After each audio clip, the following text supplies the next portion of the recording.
What is up, everybody? This is Adam. Welcome back to Fouled Out. This episode is part 2 of counting down our top 30 players in the NBA. Today, Clint is joining us to go over players 20 through 11. We lost Devin for this podcast because he had a prior engagement, so we will obviously be mercilessly making fun of his picks while he's not here to defend himself all day today. Before we get started, just a couple programming notes. Monday, this week, the 17th, I was on Dom That's True to break down the AFC East for the upcoming NFL season. We picked all of the games for all of the teams in the division, came up with division winners, and then listed our top 5 players for the AFC East for the 2023 season. That podcast was a ton of fun. You can find it on Spotify, Apple Podcast, anywhere that you listen to us. You can listen to Dom That's True. It's DAHM. That's TRU. It's very similar to this podcast. They're using their last names for the title. I will link that in the episode description if you want to check out the episode that I was on, recorded Monday, dropped on Tuesday. The other thing, we here at Fouled Out, we want to hear from you guys, our listeners, on we really just want your feedback. We really appreciate you guys taking the time to listen to this podcast and sticking with us and downloading it. But we would love to actually talk to you, get your feedback, tell us what's working, what's not working, or if you just want to chit chat or even maybe come on the podcast. So in order to do that, we've set up an email address, FowledOutSports@gmail.com. So it's FOWLED outsports@gmail.com. If you guys have the time, we'd really appreciate getting your feedback via email. Again, let us know if you got suggestions for the show, episodes you want to hear, things you want us to do, or if you just want to chit chat with us. We're really looking forward to connecting with you guys more. And thank you again for listening, as always. All right, Matt and Clint are coming up, and we are starting this episode off with a banger because I am not happy about where player number 20 landed on our consensus list. It is a crime and a travesty. So let's see who that is next.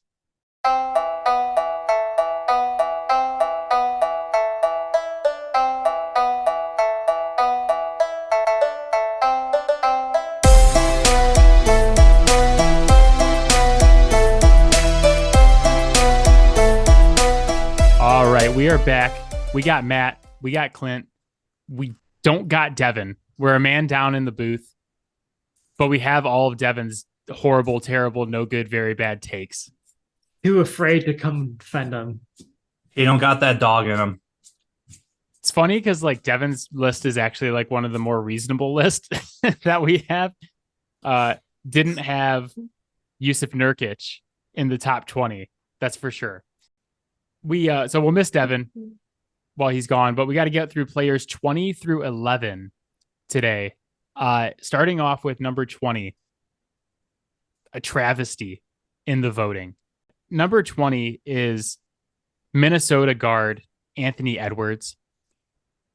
I had him. This is like one of the biggest gaps on my list. I had him all the way up at 13, and he ended up landing at 20. I was not thrilled about it. I feel like I need to launch into an evil maniacal laugh here. I know I fucked that up for you. He knows how to play the game.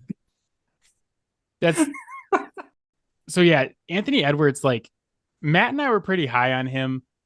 Devin was kind of moderate on him, and Clint just like did not have him on the list at all. My thing on Ant, and I'm probably like admittedly overrating him a little bit here, having him all the way up at 13.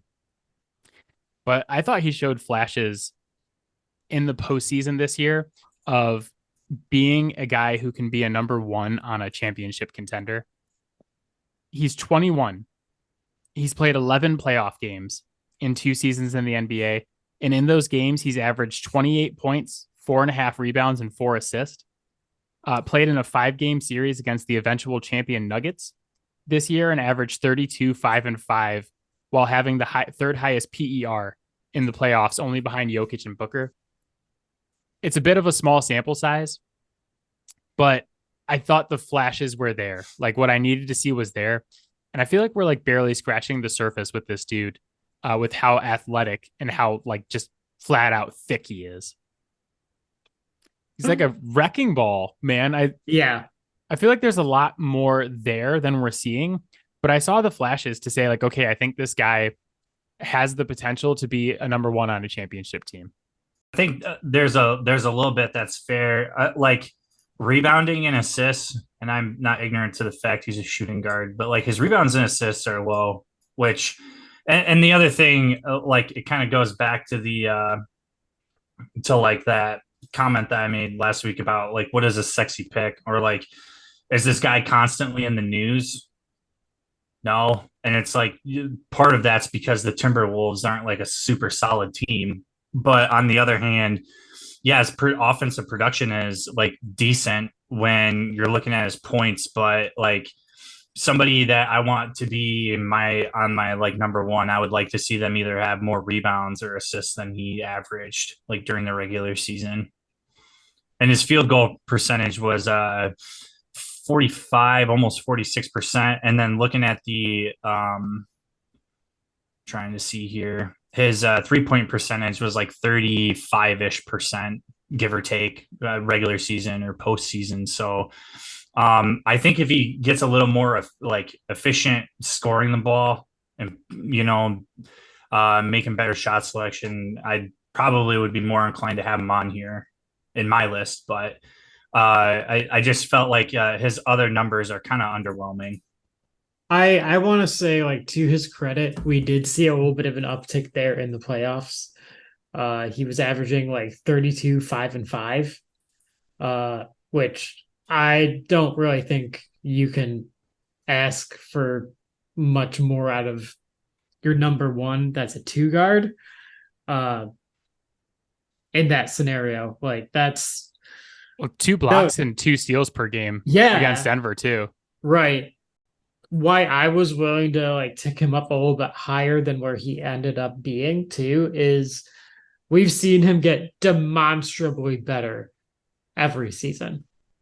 And when I see that over the course of 3 seasons, I feel comfortable doing a little bit of projection because you clearly are putting in the work at that point. Yeah, that's why I'm saying I might be overrating him a little bit.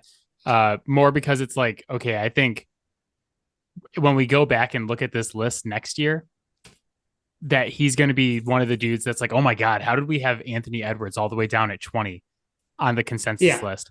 And like, that's not necessarily a fair way to like do the list of like, okay, what's going to happen next year? Because we're talking about who the best 30 guys are right now. But I'm more like, man, Denver was a monster in the playoffs this year. So for him to go in and have that series against that team while having to share the floor with Rudy Gobert. Yeah. Like, come on. That's the other big piece of this is that he has like the worst constructed team for a player of his skill set. Like he's a dude who's like, I'm going to get to the rim. I'm going to use my athleticism to blow by these dudes. And he has Rudy Gobert and Karl Anthony Towns, 2 centers in his way. Like, imagine if this dude was on a team like the Kings that play like a 5-out offense or like someone that spaces the floor. He would just be an absolute monster. But no, Rudy Gobert in the way all the time. At least they didn't give up much to get. Oh, shit. Well, it's like the Julius Randle thing with Jalen Brunson last week. It's like he did all this with Julius Randle. With Julius Randle. He dragged Julius Randle's ass to the second round of the playoffs. You got to give him some credit for that. I would like to see the Timberwolves not be such a goddamn joke. Matt's laughing doesn't give me an awful lot of hope about that, but it would be nice to see them kind of disrupt some of the like positioning and stuff out. I mean, this is the franchise that had prime Kevin Garnett and couldn't do better than Latrell Sprewell and Sam Cassell. Hey, those guys had some cool shoes. You step off. If only shoes could score points. It's kind of funny to look back at the draft a couple of years ago with Anthony Edwards in it and think like, when he was coming in, there was a lot of questions about him. Like, does he even like basketball? Yeah. Does he want to play? He wanted to be a football player. And there was debate about who should go number one between him, James Wiseman, and LaMelo Ball. It's actually kind of crazy to think that Minnesota actually made the right decision here. Yeah. And like because at the time it was like, oh God, like a guy who might not even like basketball going to Minnesota, like, ugh, that's going to be There's a brutal. there's a million reasons why he might start to enjoy basketball a little more. Yeah. Millions, I think he just actually, I got would imagine. I think he just got 260 million reasons to start enjoying basketball. But it's also Right. like was kind of the perfect spot for him because what else is there to do in Minnesota except for play basketball for him, Freeze you your know? ass off. Like, Right. Like no one's gonna be outside. It's not like he's in Miami having a good time. He's in freaking Minnesota.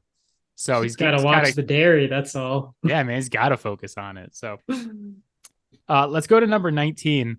And shockingly, number 19 is the first player on the list that all four of us voted for. This man got points from all of us and somehow still ended up at number 19. And that is Cleveland. I guess we're going to call him shooting guard, Donovan Mitchell. Donovan Mitchell is a guy that I used to be much higher on. I will stand by that evaluation of the player that he was his first 2-3 years in the league. I mean, he was an absolute monster to try to defend, just aggressively attacking the rim, had some playmaking ability and all that stuff. And to a certain degree, like he's still largely that player on offense, right? Where I take issue with him now is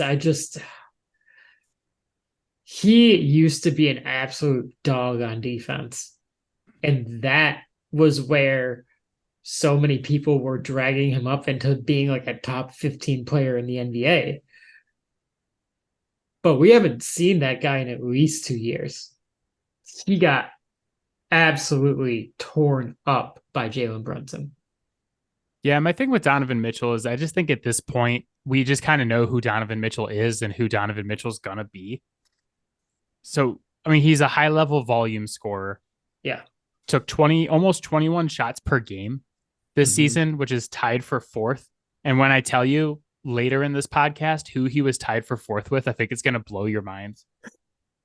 I mean, 19.6 field goal attempts per game for his career on 45% shooting.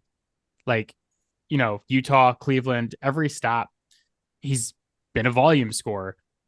The narrative used to be watch out for him in the playoffs, right? Like he's had some incredible playoff performances. Yep. But we're a couple years removed from those and the playoff production has fallen off. 2019, 36 points per game in the playoffs. 2020, 32 points per game, but the last two seasons, 25.5 and 23, which are not bad marks. But when you're looking at this dude who's supposed to be like, oh, this is an elite level playoff guy, we're not seeing it anymore. It kind of comes down to playoff 3-point shooting. He's shot 21% and 29% in the last two playoffs. And like you said, Jalen Brunson, like, absolutely stole his lunch in this last playoffs as well.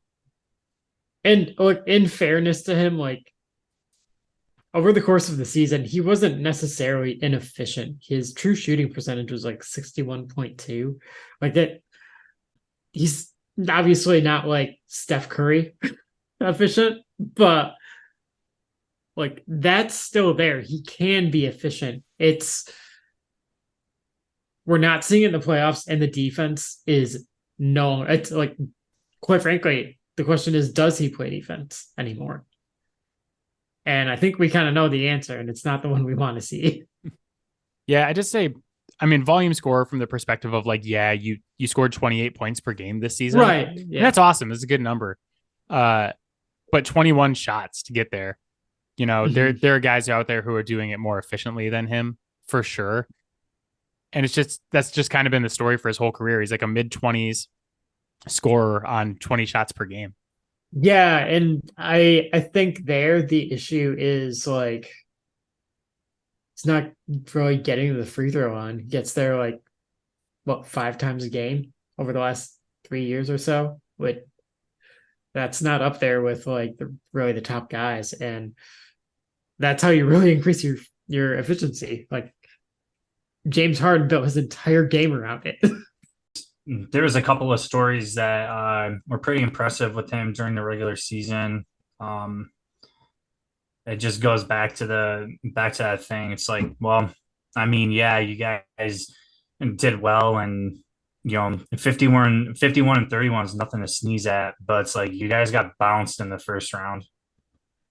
Like that doesn't strike me as like top 10 caliber player. Yeah, I think that's really my question with Donovan Mitchell is a couple years ago, he might have been projected as like if this guy's your best player, you can win with that. Mm-hmm. And now it's kind of like, man, that Cleveland team, he is the only guy from Cleveland I even listed. One of my rules was like, I'm not like not putting any of these Cleveland guys on here, honestly. And like, Matt knows how much I love Darius Garland, but with how disappointing that entire team was in this postseason, I got to the end of the list and I was like, God, I don't have Evan Mobley. Like, I'm a big Jared Allen guy, but I was so disappointed by their performance against the Knicks that I was like putting Donovan in like the high 20s. I had him at 21 and nobody else is making this list. I'm not having two Cleveland guys on here. I think there's merit to that. And I think that says a lot because that roster has a lot of talent. But I think, a big part of the point of this list is to continue to show like talent alone don't get it done. I look at that Cleveland roster and it's like Garland, Mitchell, Mobley, and Allen. And I'm like, why was this team not in the Eastern Conference Finals? Yeah. Like there's a huge gap between the perception of them and how it actually plays out on the court, and they should be a lot better than they are. I think that has to do with, again, maturity. Like, do your guys know how to win? And regular season is much different than the postseason. I'm out on Cleveland, man. When I watch like a team with Julius Randle beat up the front line that Cleveland has, I'm like, something is incorrect. So whenever we talk basketball on this podcast and we need like a joke to fall back on, shitting on Julius Randle is like near the top of that list. It's like no matter how the podcast is going, you could just start shitting on Julius Randle and whoever's listening to it is going to be like super into it. All right, number 18. Another guy that we could just sit here and crap on. Grizzlies point guard Ja Morant. Yeah, I almost left him off. You were close. He only got 3 points from Clint. I think you had him like 28. I think Ja's a fucking idiot, and I would not want him anywhere near my team. Like, I don't know how else to express like his play aside. I think that like he's a great player. Has a lot of skill set that Russell Westbrook would. That being said, kind of plays out of control a little bit, but his off the court antics are so fucking asinine and laughable that I just like he kind of strikes me as like the Kyries of the NBA, where it's just like, yeah, you literally have people not wanting you here because your off court behavior is so bad. Well, yeah, and what we've seen is that the character issue has impacted his ability to be on the floor, and the most important ability is availability, right? So, I mean, I think that's entirely valid. I think also getting just wiped out in the first round this year is a really bad look. And it, I might say that this also like really supports our argument for Steven Adams. Can't even get through 3 damn picks without Steven Adams coming back. Steven fucking Adams. Forever and ever. It was the linchpin to that team. So, honestly, like, yeah, because last year was the year that they really, like, broke out as the Grizzlies, right? And they were incredible without Ja last year for, like, a long stretch of time. And while, yes, we can sit here and talk about, like, what that says about Steven Adams, there also really needs to continue to be a conversation about what that means about Ja Morant.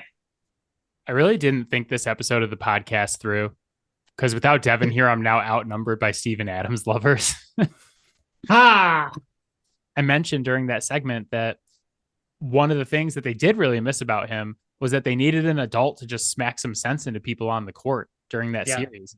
And they didn't Yeah. have it. And like the vibes on the team were super weird with the whole Ja thing. It is a basketball podcast, but I expect a hell of a lot more out of like the people who are getting paid millions and millions of dollars to put a ball through a hoop than to do stupid shit with a gun in their lap. Yeah, I And mean, like it's Matt can attest to this. I am very serious when it comes to like firearm safety. Like I grew up around it. I carry myself. So and like people who have CPLs and all this other stuff are like 8 to 10 times more law abiding than other citizens. And I feel like it's like there's a severity that comes with knowing that and having that privilege. And you're just being a fucking idiot. yeah, I mean, it is a basketball podcast to rank players, but I think it's a very relevant conversation because Yeah. one of the reasons that this is so frustrating is that he is so good at Yeah. basketball. And that's like with all of the off court stuff swirling around, the consensus ranking still has him at 18 because like the on court talent is there and he's one of the best point guards in the league and he's young. And, Matt and I talked about this when the first incident went down with him is that like who is the face of American basketball once some of the older stars retire because like LeBron James, Kevin Durant, Steph Curry, those guys are all getting up there. All of the best players in the league are either aging or they're foreign guys. They're not American guys.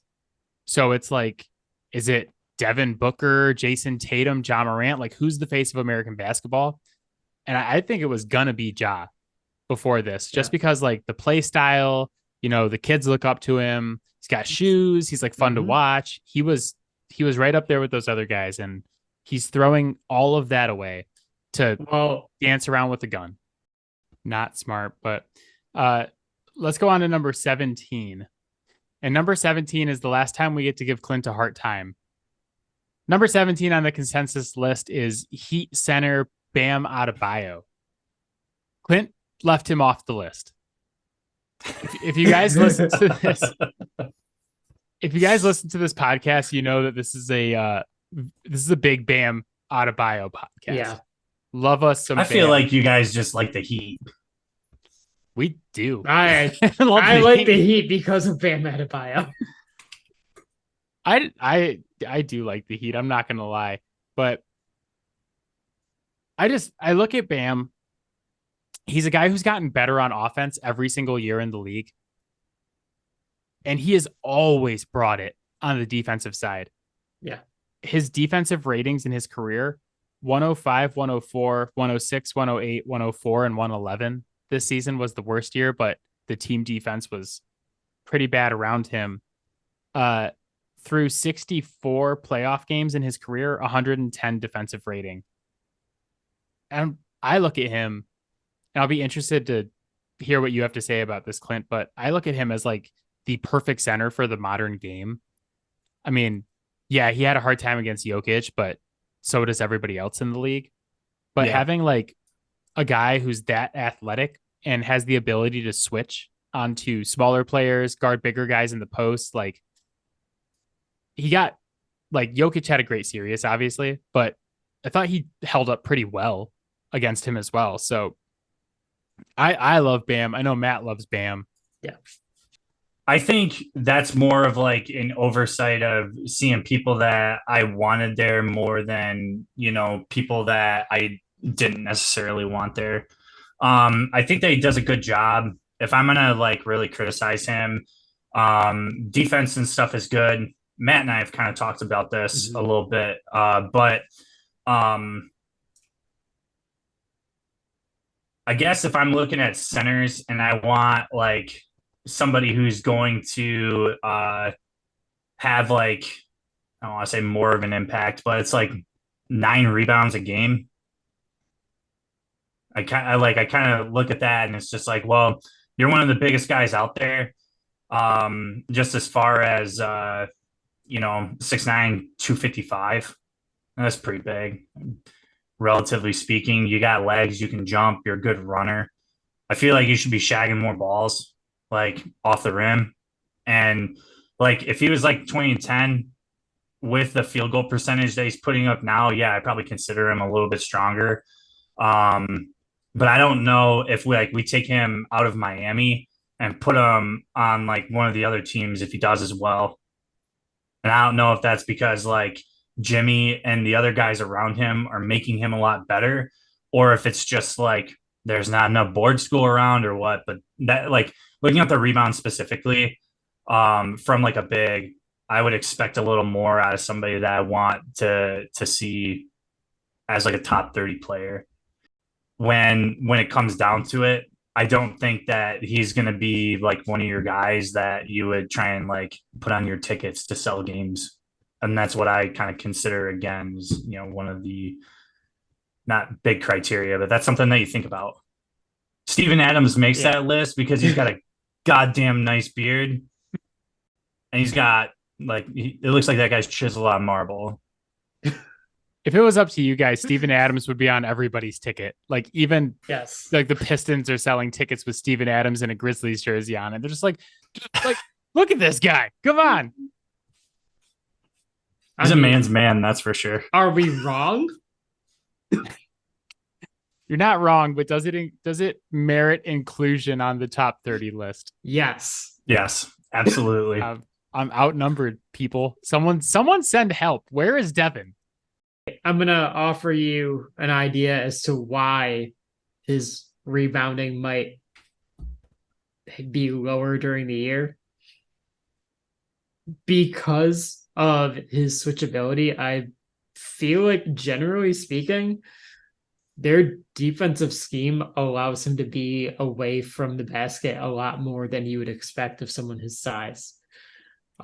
Especially when you're going up against, another like high level, like scoring threat that, well, Jimmy's preoccupied with someone else. Someone's got to take him, and Bam's probably the next person up. So, I think the defensive scheme is probably a good portion of that. And I'm certainly not going to be the one to tell Eric Spoelstra that he's wrong on his defensive scheme. But I think that like the combination of just what he offers you on defense, the switchability, he's got some rim protection. Obviously, he's not like an elite high level shot blocker, but I do think that he offers you enough there to deter guys from just going straight at him. Just what he offers as a playmaker, like 3 assists per game isn't like super huge, but I think we saw in the playoffs this year, like really what he can do as a playmaker. And Adam and I have, for really the last few years, just been the main thing that we've said that we want to see out of Bam is, dude, just be more aggressive.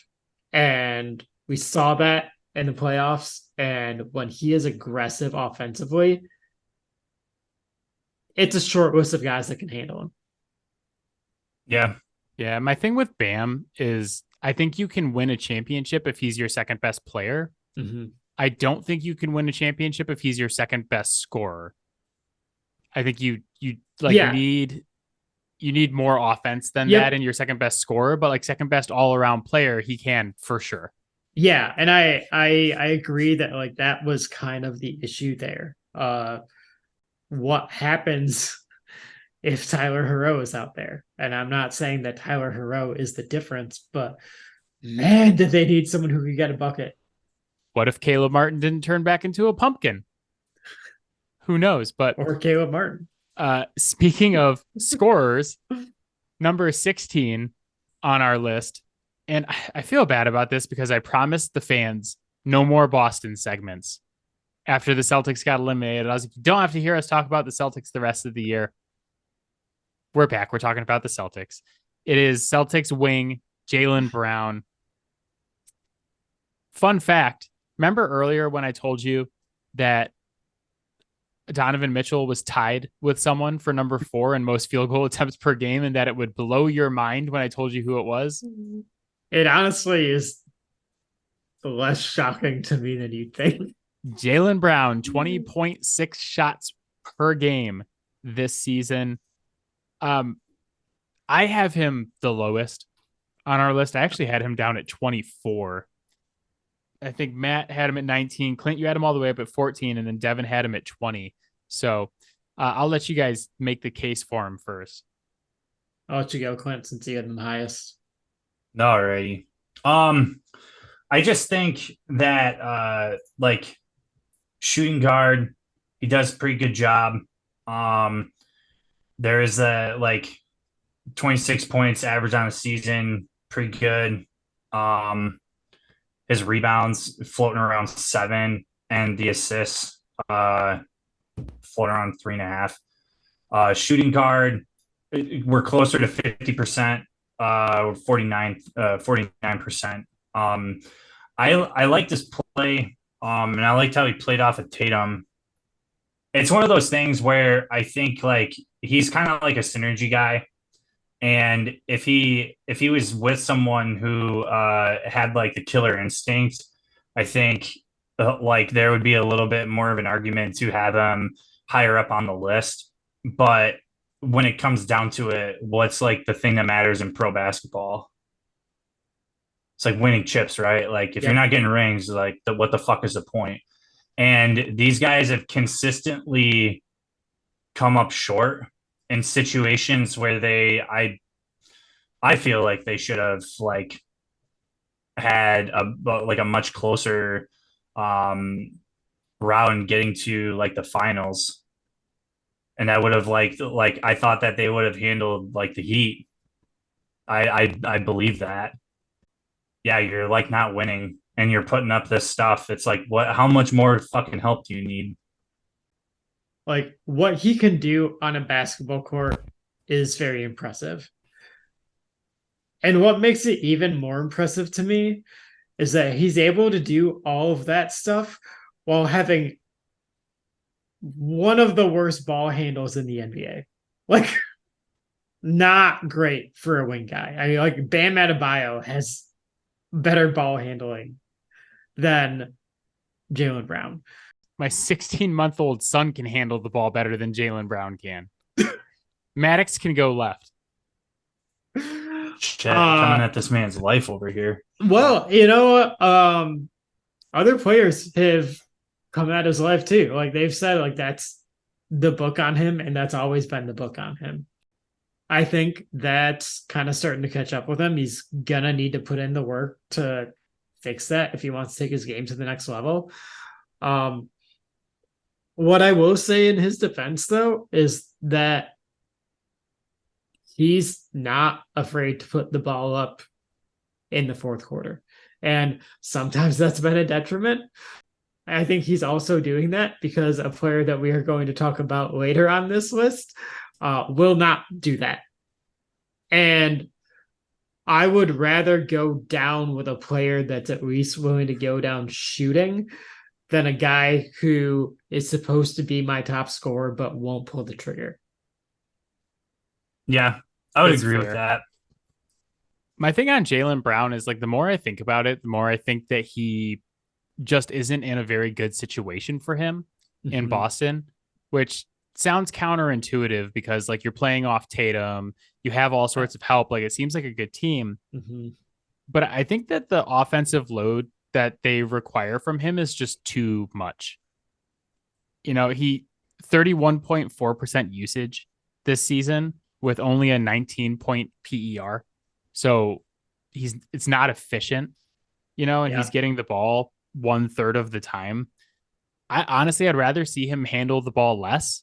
So like my main thing is just like I think everybody would rather see him handle the ball less, take less shots. Like we talked about this during the playoffs, is that he's taking like, 7 or 8 threes per game. Can we scooch that down to like 4 or 5? Well, and so much of his usage too comes from like isolation stuff. And I think that's a problem for both him and Tatum. I think that if you have those two players on the same team, wow, there's a lot to be desired from Brown, like dribbling the ball. He's a capable passer. And I think that there's enough other guys on that roster that are also capable passers, and you can run a really, really interesting offense with using those guys off ball and making defenders make tough choices. They don't do that. They lean into the star shit. Mm-hmm. Jaylen Brown can create his own shot. I like him way, way more when he's not. Yeah. Like, you know, if he was on a team where he had a point guard who was like setting him up in good spots to get buckets, and then he only had to rely on the ISO stuff when he had to, instead of being like, okay, well, Tatum ran an ISO, so now Brown's going to run an ISO. So then Tatum's going to run an ISO, and now Brown's going to run an ISO. Like, I wouldn't be calling ISOs for Jaylen Brown. I wouldn't. He can't handle the ball. He needs someone to set him up in good spots, and that would make him much more efficient in the NBA. My other problem with him is like, yes, he's not afraid to shoot in the fourth, but maybe against the Heat, he should have been, because he was god awful in that series. 7 for 43 from three, good for 16% in that series, while turning the ball over 22 times. Yeah, including 8 in Game 7. He had more turnovers in Game 7 than he had threes for the entire series. I think there's another part of the ISO argument that's being left out here. And for a shooting guard, this guy is dog shit from the free throw line. Like what, 72%? Are you fucking kidding me? For a professional player? Like, I feel like I'm winning you guys over here. I'm comfortable in where I ranked him, but I think where the frustration is that like there's so much meat left on the bone. Yeah, I feel like they've really taken away what I liked about him in favor of having him carry a bigger offensive load. Yeah. Because the best thing about him when he came into the league and for a couple of years is that he was an awesome wing defender, and that's like such a hard thing to find. But the more offensive load he's had to carry, the more his defense has suffered, just because that's the way it works. And I would rather just be like, okay, we're going to get you in positions to succeed on offense. You're not going to take 20 shots per game. You're going to take like 13 or 14, but they're going to be more efficient shots. And then you're going to play good defense. You can focus on that side of the floor. I like that Jaylen Brown way more than what I'm seeing recently. So, well, and I think a good question here is like, okay, would you rather, well, yes, like salary certain isn't cheap, but like, would you rather have Jeremy Grant at what he's making, or would you rather pay Jaylen Brown what he's about to make? $250 million. Like, yeah, to fucking shoot 75% from the free throw line. Like you might get 5 at most 10% more out of Jaylen Brown than you will out of Jeremy Grant. But like Jeremy Grant's going to give you defense too. Yeah, I would rather have a lot of things in the NBA rather than Jaylen Brown for $304 million. Holy shit. Get ready in a couple of years to see even worse deals with worse players. What's a worse deal? Timothy Mozgov for like his fucking outlandish contract he got, or this one? Still Timothy Mozgov. Like Jesus that's Christ. What I was thinking.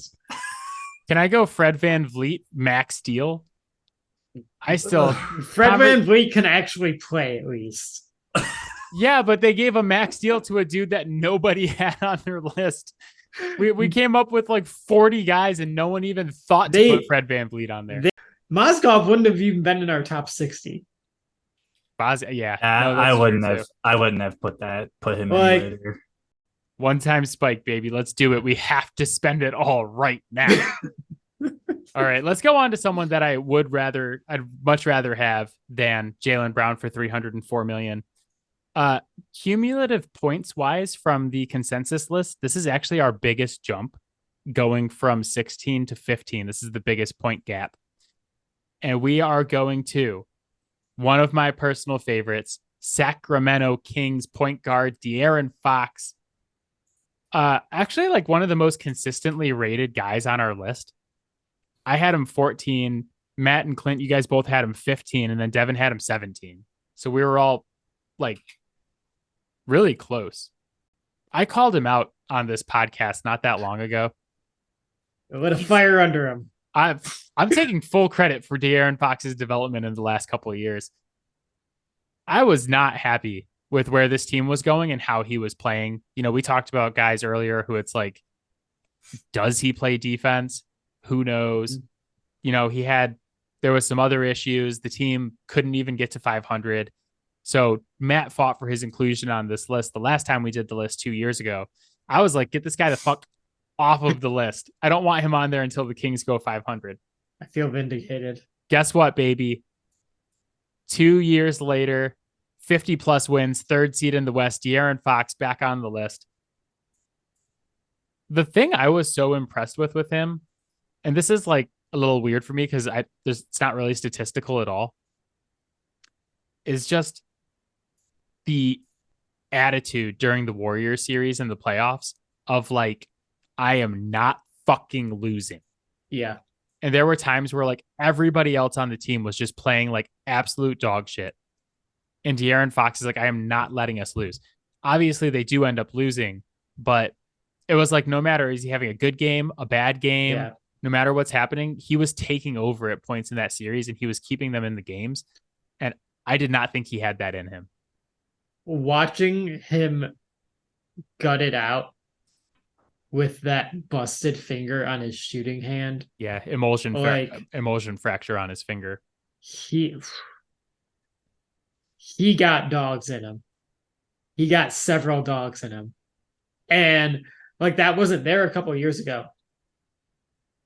I mean, it wasn't really there last year, but like totally different guy. If we had done this list last year, I probably wouldn't have fought for him, but he figured it out. And I don't know what the change that triggered that was, but he's clearly grown up to a certain degree as well. It's fun to see. When he is playing like this, it's just pure bliss watching it because like tie pace is, you know, explosive, all that stuff. But like he's also like trying to get after it on defense now too. You're going to see an attitude change out of him, and it's because they actually have something to fucking play for now.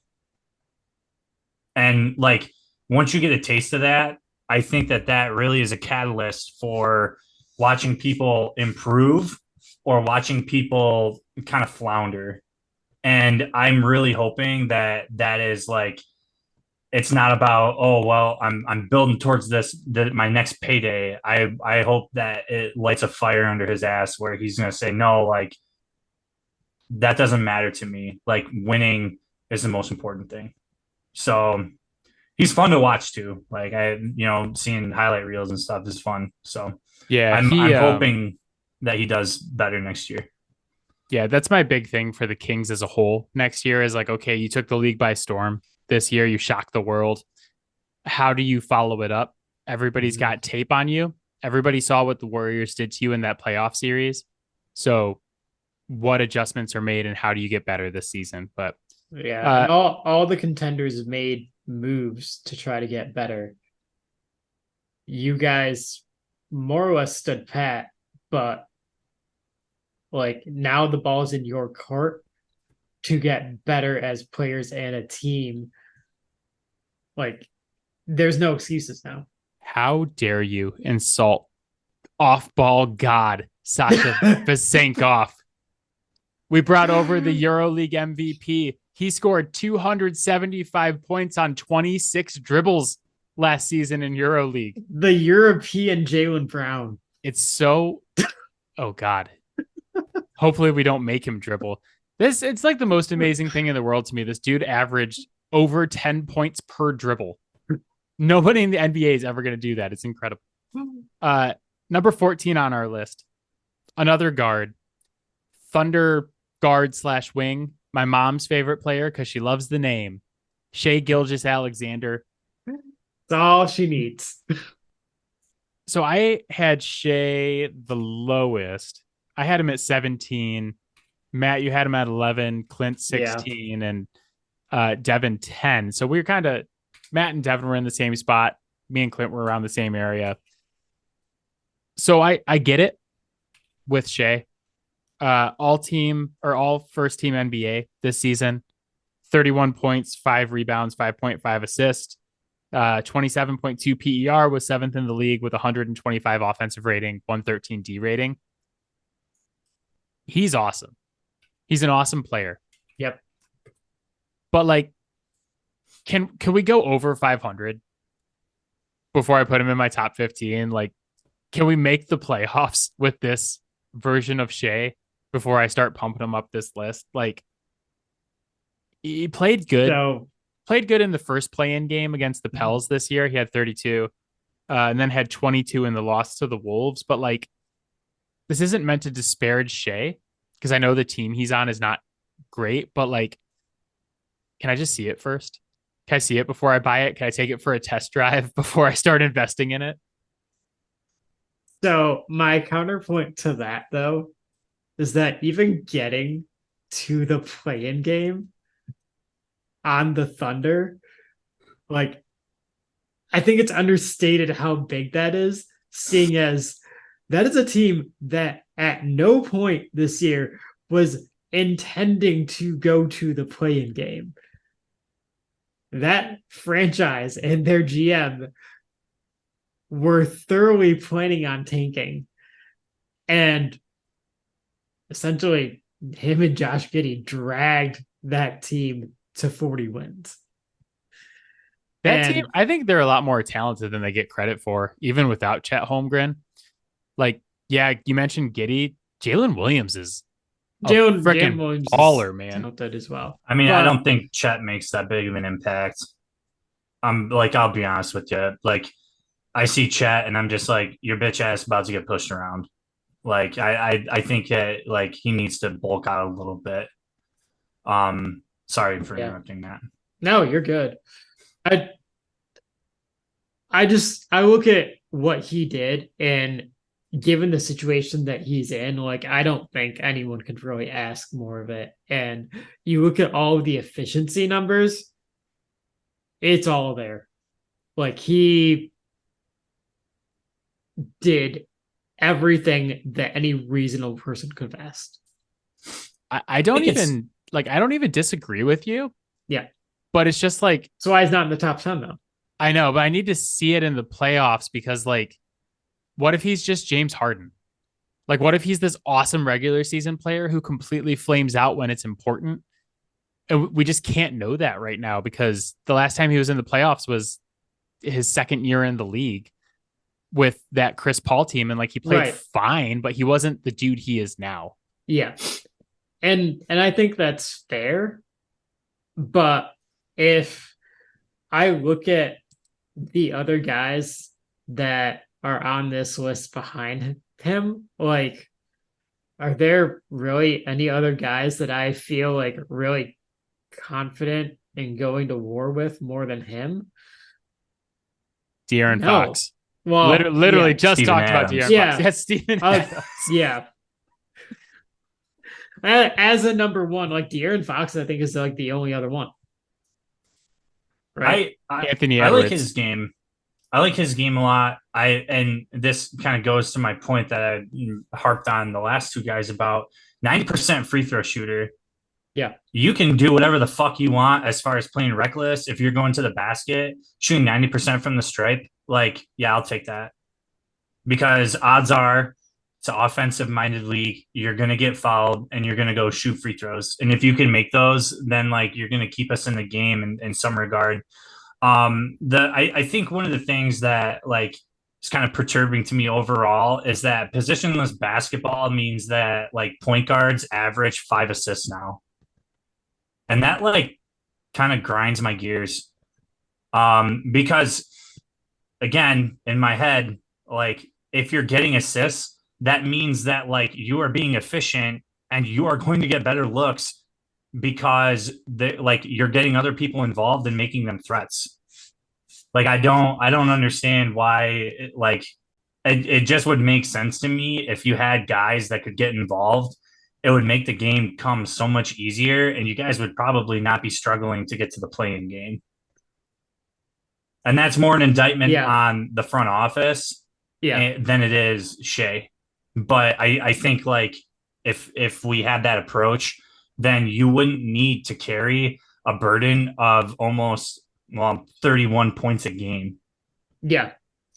Like Shea's like the secondary distributor on that team. Mm-hmm. Josh Giddey is really the distributor and the point guard, but he's 7 assists a game. So, combine a couple guys getting 5+.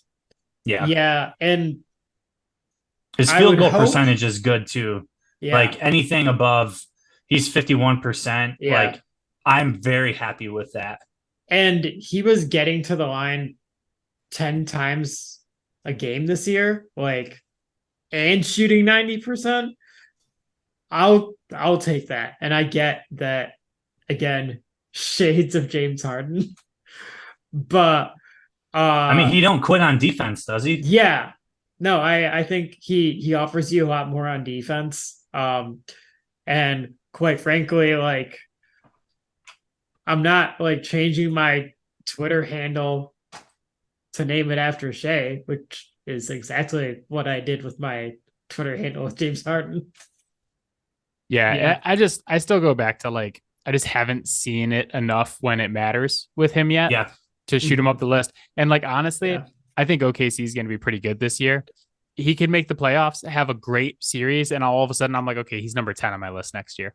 Yeah. And super easy. And I get where you're coming from there. I've certainly had those concerns with other players on this list.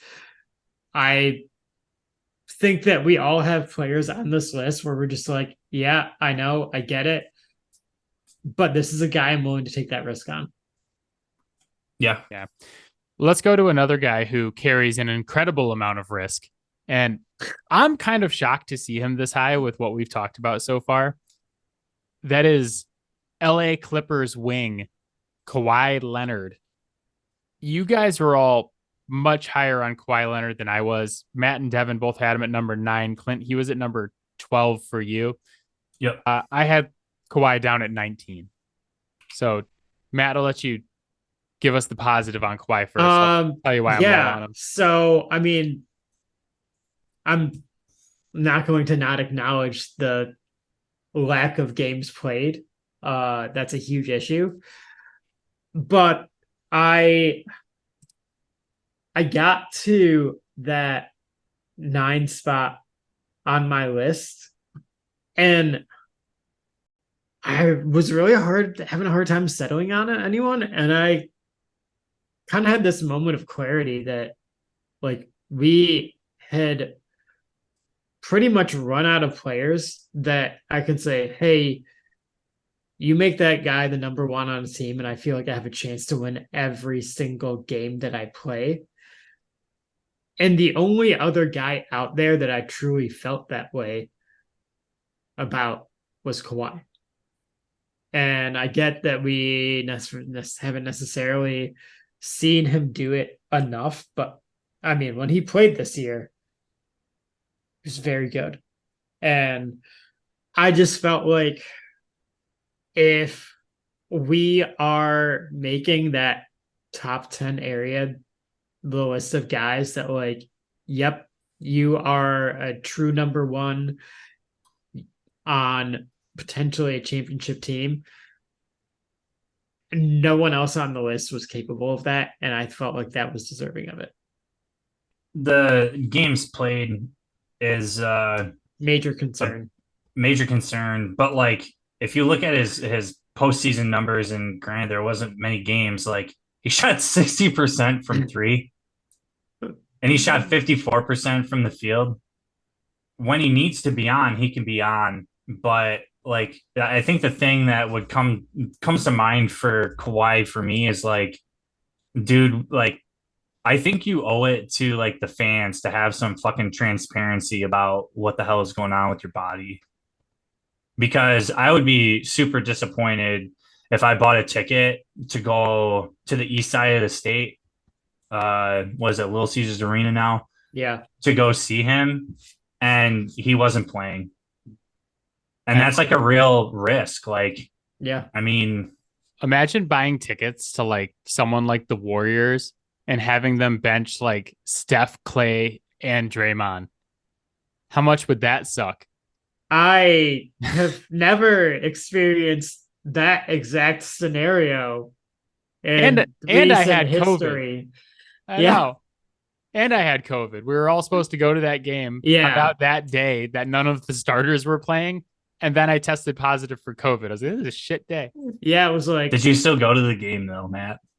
yeah, so like me, Devin, and his other friend Matt, we all went. But that was a real ugly game. Jordan Poole show, baby.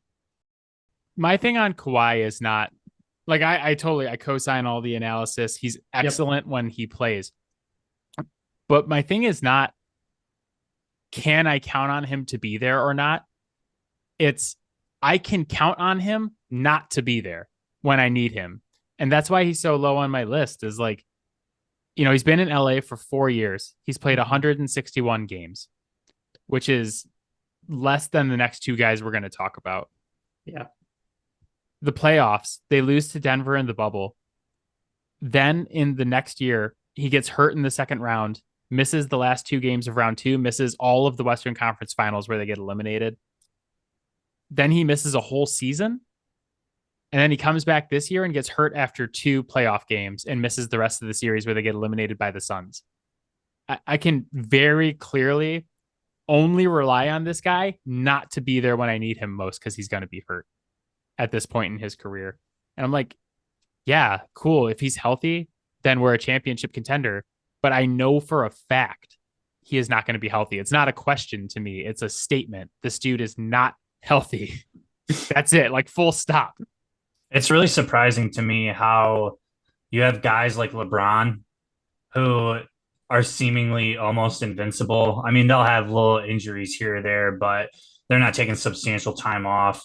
And like Kawhi is fragile to the point where it's like you're sitting more games than you're playing. Yeah, it's tough. And I don't understand like how you get to that spot. Speaking of sitting more games than you're playing, number 12 on the list is Lakers forward / center Anthony Davis. Street the clothes. original Anthony Street Clothes Davis. In 4 years, Kawhi and Anthony Davis have both been in LA for 4 years. Who do you think has played more games? Quietly, Kawhi.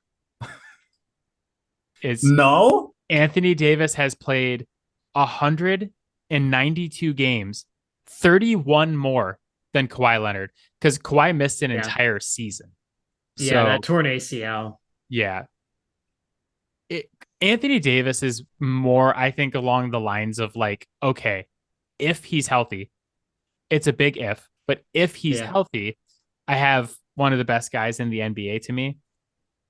Like I said, like I know Kawhi is not going to be healthy, and that's why I have him lower.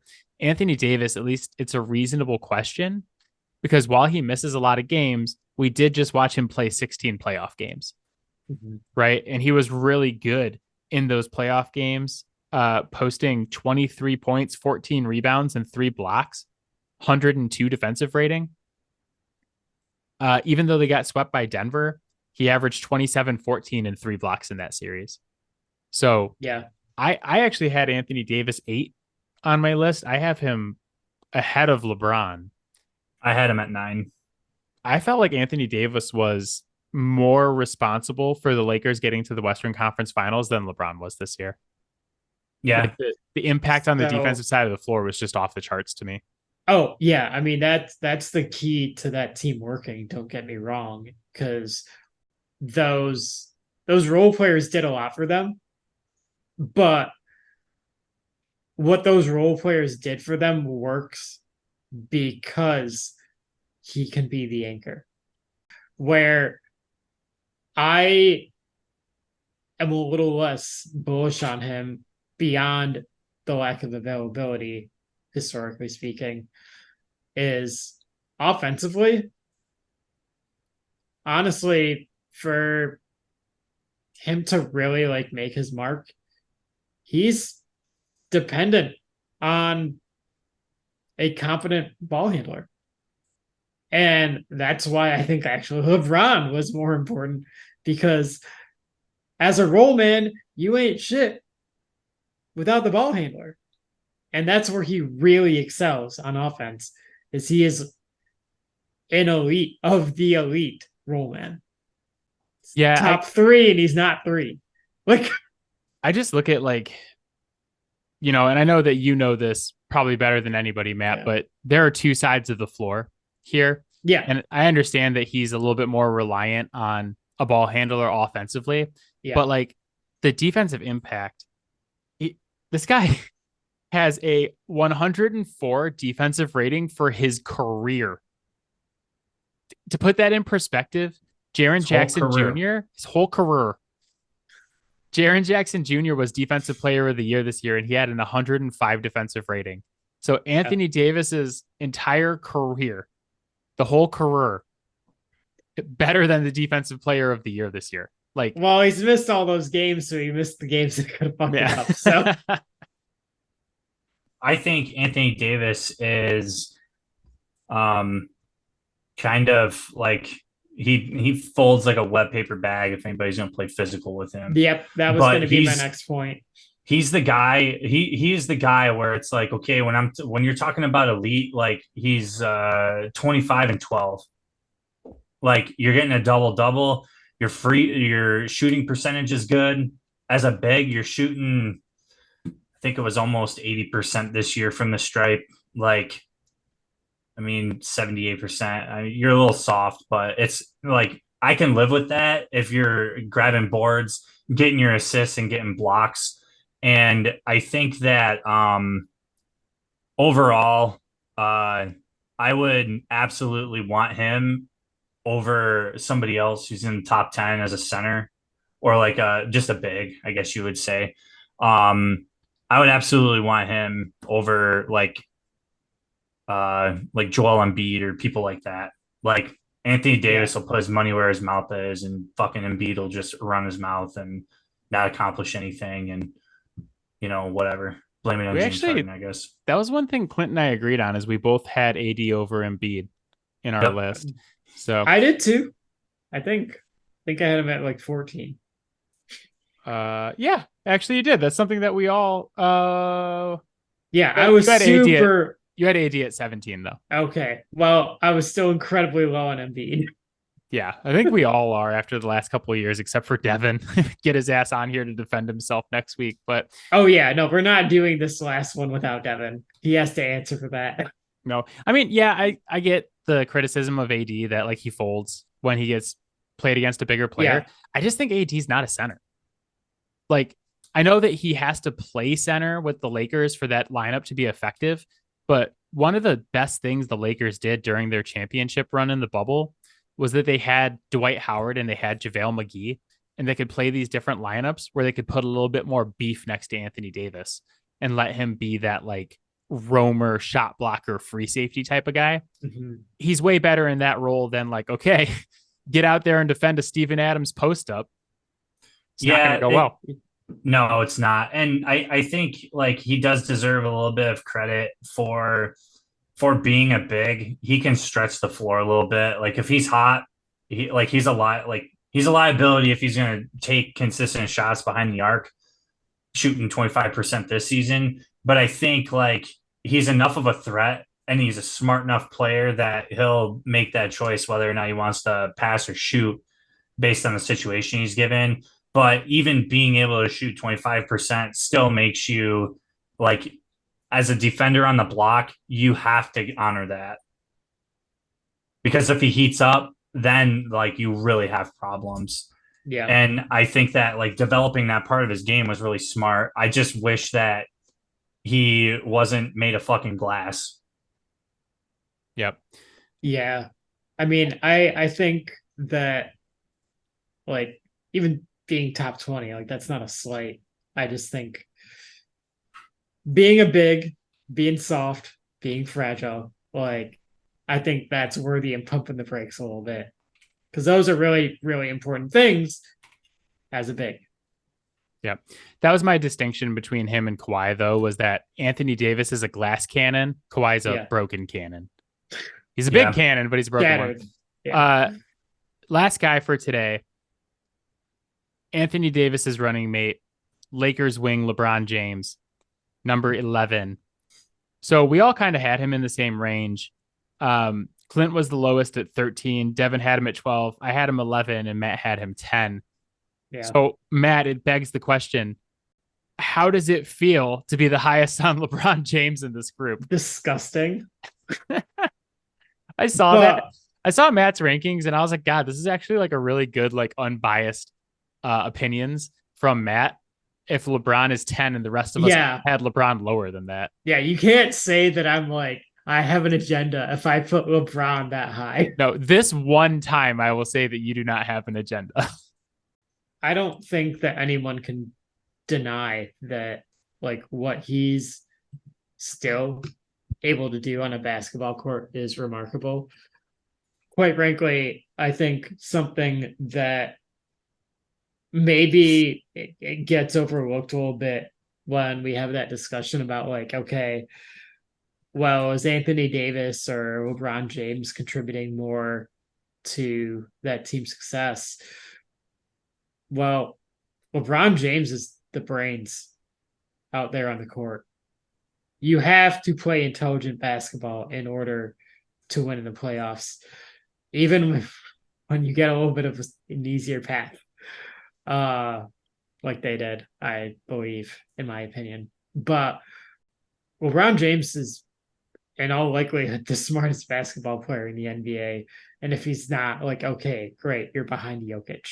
Like that, and seeing what he was able to do statistically this year too, like that was really huge for them. Like essentially 29, like 7 and it was 8. Like 29, 8 and 7. Yeah. And look, I'm not gonna sugarcoat the defensive issues that I've been harping on for the last like 7 years are still there. They might even be worse, but I mean, they absolutely are. I still think that even just his presence on the floor kind of lifts everyone else because he is the smartest player on the floor 99 times out of 100, and he can communicate what needs to be communicated. And like Clint, you've got more real life experience on how communication on the basketball court is so valuable, especially on the defensive side. Yeah. Even if LeBron is letting guys blow by him and then blame it on someone else, you know, it's like he's still providing something there. It just isn't necessarily going to show up in the stats or the advanced stats. Yeah, I think that like if we're looking at it, he's just getting old. Like 55 games played this season. Mm-hmm. And he played every game in the playoffs, played 16. But if you look at his 3-point percentage, it's like 8 points difference or something like that, 32 to 26. And then his postseason rebounds, almost 2 rebounds higher than it was in the regular season. His points production was a little bit lower. But I think that like when I look at LeBron, as much as I don't really care for him and how he speaks about like issues and whatnot, and about how flippant he is with just like clearing house and like doing those kinds of things, I like his game is really, really good. And I don't think that can be denied, but like he's getting old and like you got like everybody is seeing that. That doesn't mean that he's not a great player, that he wasn't a great player, but I think like his usefulness is probably going to drop off Oh yeah. a pretty big margin next season. I mean, that guy literally has extra seasons played just from his playoff games. Yeah. So, Yeah, and that's like that's a huge factor when you're talking about somebody's body and the abuse that it goes through. He puts a ton of work in the gym, and I think that's really admirable. I like it a lot. I just I think that the drop off is going to be really hard when like is the expectation next year that he plays more than 55 games? Like, does his body Yeah. last that long? Like, these are questions that it's Yeah. like we can giggle about it, but I'm being serious. Like, Yeah. I don't No. know how long you can last in a capacity where you've been literally the guy since day one. we're all on the same page pretty much Yeah. here. I think like, he's still awesome, especially at 38 years old to put up 29, 8 and 7 this year and then to go Yeah. do 16 playoff games at 31, 12 and a half and 8 Mm-hmm. while having an offensive rating of 118, defensive 109.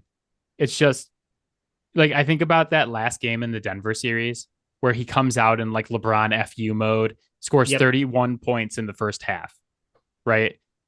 9 in the second half, including 1 of 6 from the field in the fourth. Like he just ran out of gas. And it's like, how much is left in the tank for a playoff run? How much is left in the Yep. tank for another season? It's Father Time's undefeated. And as impressive as LeBron has been, and I'm sure he'll be impressive in the 42 games he plays next season, or Hmm. whatever it ends up being. I go back to something that Matt and I have talked about ad nauseum for years now, is that the best thing that ever happened to the Lakers is that they played that bubble playoff thing and that Yeah. Yeah. they were in the middle of a season or near like 2/3 done with a season, took like what was it, 3 or 4 month break where everybody got to recover. And then they played in this bubble where you didn't have to travel. Hmm. And that like giving LeBron and Anthony Davis both that long to recover and then going into a situation where it's like, oh, I got to go from my room to the game to my room and Yep. not jump on a plane and go play in like Denver, Colorado was the best thing that happened to them because they got their chip that way. And like, Yeah. if you just told me like, yeah, we're just going to start the playoffs tomorrow and the Lakers have LeBron and Anthony Davis, I'd be like, damn, man, the Lakers are probably going to be pretty high on my list of teams like that I would pick to win the Yeah. championship. But we got to play 82 games to get to the playoffs, and then we got to play the whole playoffs. And I just Yeah. don't know if LeBron's got that in the tank anymore. The And thing that I would say too is like look at what you're running into. So you come out, you're in the West, and yeah, like the first couple of like spots that you run through, like there's not anyone who's going to be physically dominating LeBron, in my opinion. Like I think that that's like a hard thing to sell me that like oh no, like somebody's going to be able to get it. It's like I don't know about all that, but you run into Jokic, who isn't going to back down, and he's going to be the guy to like, okay, like yeah, come out swinging, let's go. Like I'm ready for this. And then like okay, so you get out of that, and then what happens when you run into Giannis or Jimmy or somebody who like Jimmy's a little smaller or whatever, but like Jimmy's absolutely going to ram it down his throat. And it's like, do you have the ability to be physical 7 games in a row against like after you play somebody like Denver who already like fucking had your number physically? I would say like even if you did a good job, you put up 40 points in your last game against them, you're shooting almost 60% from 3 point range. But like, you mean to tell me that like Jokic isn't like beating you up a little bit? I have a very hard time believing that. I think when we're comparing these two players, Anthony Davis and LeBron James, while like incredibly valid point that I do not disagree with on Father Time with LeBron James, I have also seen Anthony Davis as the best player on his team without LeBron James, and they didn't accomplish jack shit. Yeah, to be fair, I think if you take either of these guys off the Lakers, that they're not a contender. They're garbage No, at that So- point. So We all agree, but actually, it's actually really like weirdly poetic and symbiotic that they ended up right next to each other. it's kind of beautiful, just like the top 30 list. But that is it for us. As always, Fouled Out can be found on Spotify, Apple Podcasts, Pocket Cast, Overcast, anywhere you get your podcast. You can hit us up on Twitter at FowledOutSports. You can find Matt on Twitter at Matador_defense. And you can find our videos on TikTok at FowledOutSports Podcast. It's a long name, but you can't miss it. Mentioned this at the top of the podcast, but we're really looking forward to having more interaction with the fans and the listeners of the show. I set up an email for the podcast, fowledOutSports@gmail.com. That's FOWLED.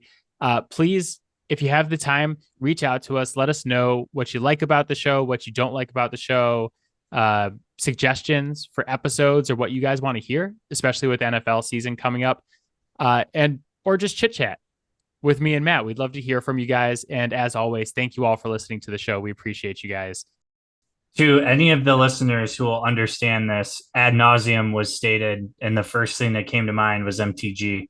So that can be like your first thing. Like if anybody wants to email in about what the hell that means, then I will be thoroughly impressed. Yeah, if you guys have feedback for Clint, email us and we'll share it with him.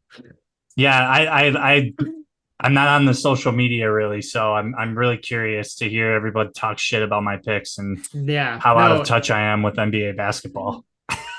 All right. I will read your comments to Clint in our office for all of our coworkers to hear, and we will have a good time.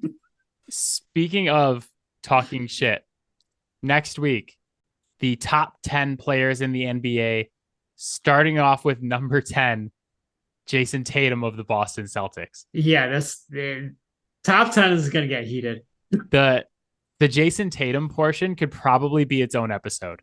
So looking forward to that. But Matt, Devin, I got some fire at number 9 too, honestly. There's a lot going on. The higher we get up the list, the more passionate it gets. So we only get relief at number 3. Like that's where the relief starts. Yeah, actually the top 3 is consensus among all of our list. Same order, same players, but it's going to be a fight. It's going to be a little bit of a fight to get there. So Matt, Clint, thank you guys for being here. I will talk to you next week. Yeah, thank you for having me.